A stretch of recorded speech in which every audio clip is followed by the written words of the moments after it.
Well, good evening. Welcome to the DBS Sports. I am Kenson Casimir. Now, St. Lucia, the ever-exciting St. Lucia Basketball Federation Commercial Basketball League is set to tip off this Friday. 10 teams will participate in the exciting annual event. Group A includes defending champions PCD, St. Lucia Teachers Union, CSA, Wasco, and Media Ballers. Group B will feature Financial Services, Sandals Resort, Royal St. Lucia Police Force, St. Lucia Fire Service, and newcomers Royalton. In the opening encounter at 7 p.m. on a Friday night, defending champions Peter & Company Distribution will take on a very good teachers team. PCD will feature the dynamic brothers Troy and Andre Louisor, while teachers will feature the ever-skillful Nigel Kong Francis. In the night's second encounter, Financial Services, they will do battle against a resurgent Sandals Blazers. Wow, should be interesting. Well, the 2018 Black Hat Big 8 tournament is quickly picking up steam. A number of teams are expected to perform well this weekend, while other teams may come into this format of the tournament understanding the tactics required to win an encounter. Some may gravitate towards playing solid position of football with the aim of not conceding during regulation time, while some may depend on the pace and attacking impetus to take them through. With this in mind, the power rankings of teams for this weekend's tournament takes into account the recent history of teams, composition of teams, and the tactical outlay. Number 1, Vieux Fort South. Number 2, Grosley. Number 3, Mico. Ranked number 4 is Mabia Valley. 5, National Under-20s. 6, Roseau Valley. 7, Ancillary, and 8, Labrie. On paper, Vieux Fort South has the talent and positional play that is second to none on island right now. The short-stopping ability of Leon Alexander is a useful cushion for a tournament that may require a penalty shooter to take you through. Antonio Joseph, Gregson President, Jamil Joseph, and the crew have it all.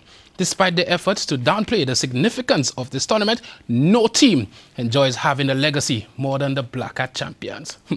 Mico has shown that they can dominate this type of tournament. Apart from having the composure and skill that is Levi Altidore, the team also has the physical stature that is Shane Paul in the midfield. In the event of a penalty shootout, one of the best goalkeepers on island is still Noah Didier. Despite this, Mico is ranked at number 3 because of their inability to defend in recent times. This is where Grosley has improved. Grosley has added Canry's stout defender Bradley Tissot to their team. If you believe he makes no difference, ask yourself this question: where is Canry's right now? In addition to this, Troy Greenage is in great form. Nicholas Taliban Lawrence is a rising star, and Daniel Dennis is as composed a defender you can find on island right now. Would it be a surprise to anyone if the national under-20 strolls to the finals? No, it wouldn't. But the same can be said for a Mabia Valley team playing at home in front of a bumper crowd. The Black Hat Big 8 tournament is just 2 days away. One of these teams will be crowned. The only thing left to do is for everyone to link up in the valley. Wow. And meanwhile, the extra seating has been installed to accommodate the massive crowd expected for the very exciting Black Hat tournament. The Mabia Valley is the venue hosting this year's event, and the environment at this tournament is expected to be electric. The teams have all been in training for what is going to be 4 games featuring 1 hour of fast-paced football. The best team physically and mentally will win this tournament, and on the day, anything can happen. The games get underway from 5 p.m. sharp, and patrons are asked to come in early to avoid a long line. Now, on Tuesday, 20th August 2018, Blusher United placed themselves in a strong position to qualify for the semi-finals of the Deriso Promotional League SLFA Cup with a 4-0 victory against Lionheart. Needing all 3 points to keep their semi-finals hope alive, Blusher came out positively and was rewarded with a goal by Chad Maximin in the 9th minute. This lead was doubled with Kaya Serie registering his first goal of the season in the 19th minute. Despite their continued dominance, the first half ended 2-0. On the resumption, Blusher continued in the same vein, and soon the score was 3-0. Nintes Marga netted in the 47th minute. Kirsten Alcid put the tie to rest when he scored on the brink of the final whistle to give Blusher United a 4-0 victory. Well, staying with local football, the second Randy Abbott football competition was held on Sunday, August 26, 2018. The Larissos playing field in Dennery. 14 teams, including representatives from the Royal St. Lucia Police Force, St. Lucia Fire Services, Boys Training Center, Customs and Excise Department, and Bordelais Correctional Facility, competed to dethrone the last year's champions, Slasper. This one-day tournament was in honor of PC 280 Randy Abbott, who died as a result of a vehicular accident in August 2014. This event is geared towards promoting the inclusion of the police in the Dennery North District. Following the whole day of activities, the results were as follows. The winners, Team Super 8. Second place, Boys Training Center. Third place, Immigration Department. Best Dressed Team Operations. And Best Dressed was Team Operations, sorry. Most Disciplined was Police Veterans. The day's MVP was SPC Kistner of Team Super 8. Well, when we take a break and when we get back, Johnson Charles continues to perform for Jamaica.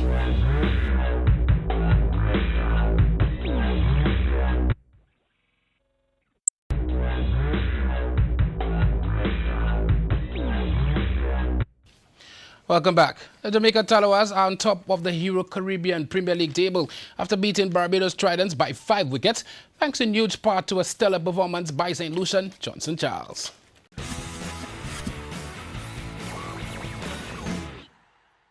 It is match 20. The Tridents in need of a win at home, a much-needed victory, and they're up against the Jamaica Tallawahs, who are coming off a win themselves. The Tallawahs have won the toss, and they're going to have a bowl first.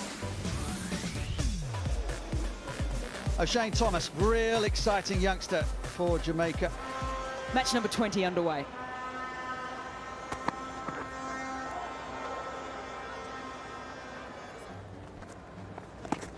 Oh, there's a big shout from Badger, and he's been given. No support from Phillips behind the stumps. Amlar coming in after 2 games out with illness. On the charge, Martin Guptill goes all the way for the first hero maximum.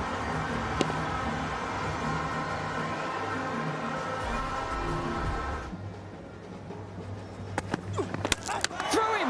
What an absolute jaffer of a delivery from Thomas. There's the pace we've been talking about.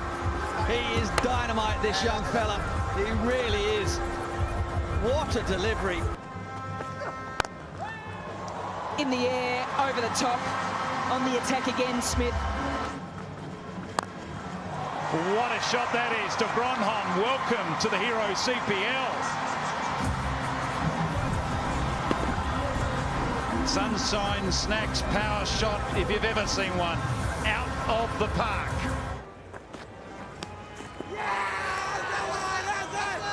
Finger goes up. It was a delayed reaction from Colin de Grandum, but it was Glenn Phillips who was absolutely certain that he got his man. Wickets tumbling. Straight away. A shot of quality, a hero maximum first ball. Sighters don't get that much respect anymore. Trouble, will be trouble if he hits. And he does hit, and Holder's gone. A Dixie cracker from Johnson Charles. There was miscommunication all round. Well, when things aren't going your way, these type of incidences so often raise their head. Down the ground, hit very firmly for a boundary and a much-needed one.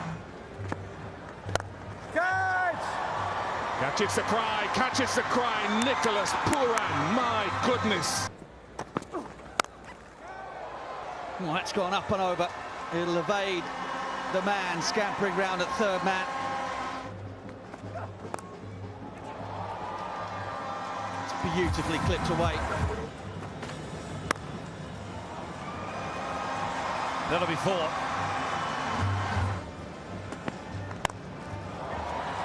In the air, and that'll be another boundary. So a little bit of width. The open. Short ball whipped away.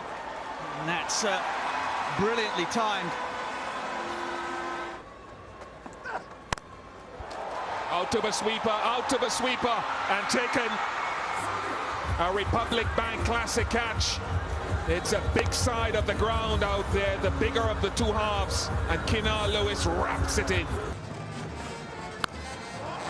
Oh, my word! Miss hit, and he has his revenge, Rovman Powell. Gone, bowled all over the place. furniture destroyed. PL debut for Shamar Holder, T20 debut. That's a vital outside edge. That's played up and over very nicely from Nurse. Gets the crowd on its feet.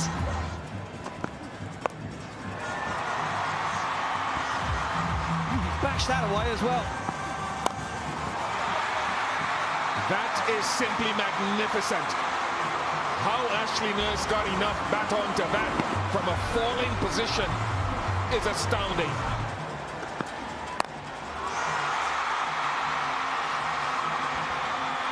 Not this time. Well, that's up and over.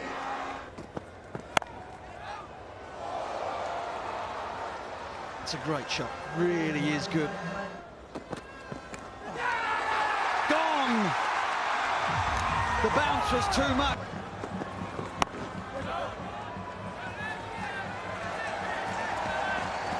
You know, managed to scramble and get a decent total at the back end was really pleasing for us. So, yeah, hopefully we can limit them in the power play and pick up some wickets and end up on the right side of the result. Boom! He's gone again. He's full, but the same pace. And he'll pick up a boundary down the ground. What a strike. That's magnificent from Johnston Charles. Oh, that's gone as well. It's a bad delivery, but it's a quite brilliant pickup from Johnston Charles, and he is now motoring. Hero maximums are raining from his bat. Goes offside, goes over the offside for 4. It'll be 50 for Johnston Charles, his first of this season and his 9th CPL overall. He's having a good season. Chopped on. Finally.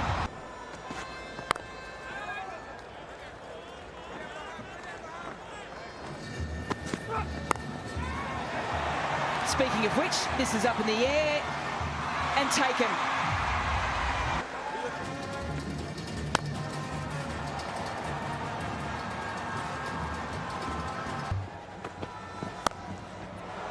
Skyde once again, has it got enough on it to go all the way, just short. The battle continues, he keeps this full, there's a chance for a blinding catch just over the top of Steve Smith.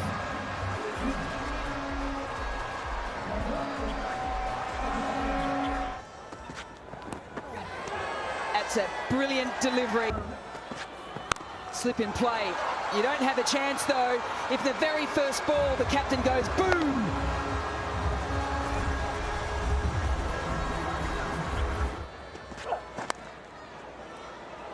That will race away as well.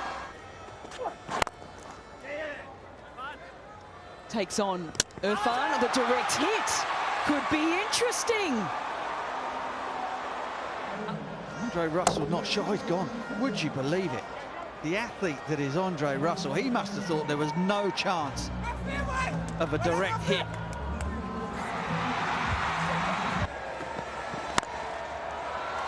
It's high. Has it got any distance on it?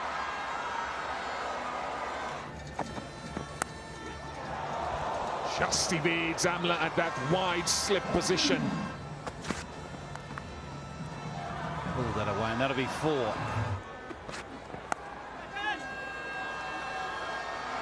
That'll be game, set and match for the Jamaica Tallawahs.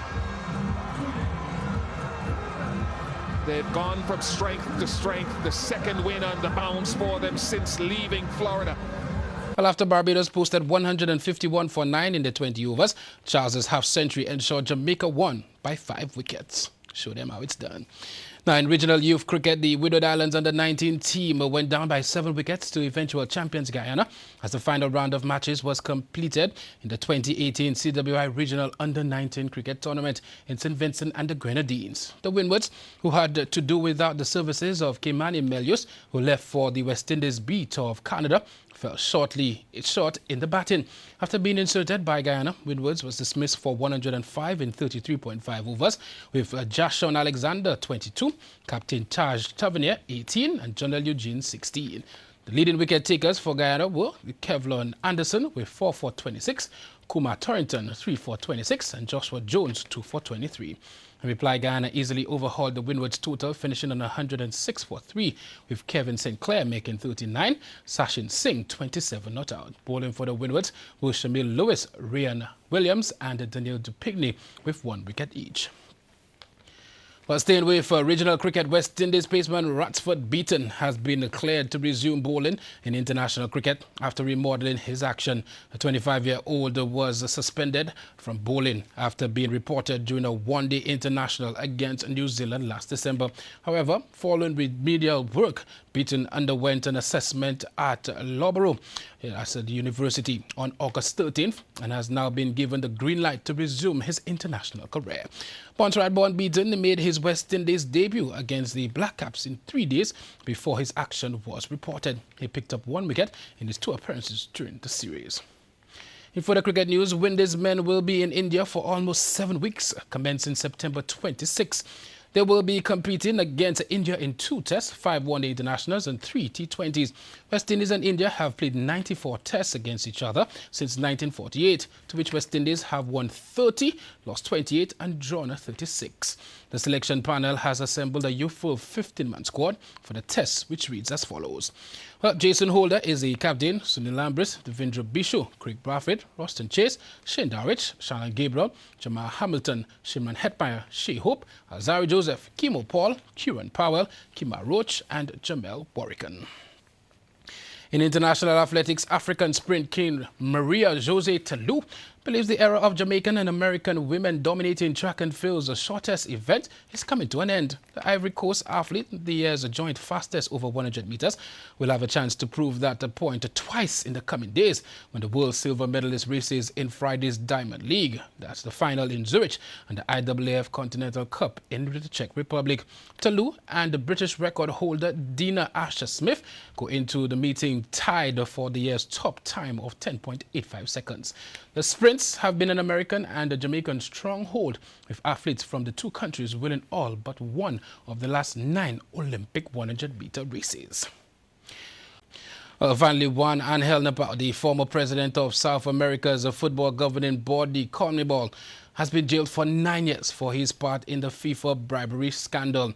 He was found guilty in December last year at a trial in Brooklyn, New York. The Paraguayan was convicted of racketeering conspiracies and 2 wire fraud charges. The former FIFA vice president will also have to forfeit US $3.37 million and pay a fine of US $1 million. Pavole. As sports, let's take a look at your tropical weather output. TBS News continues after the break.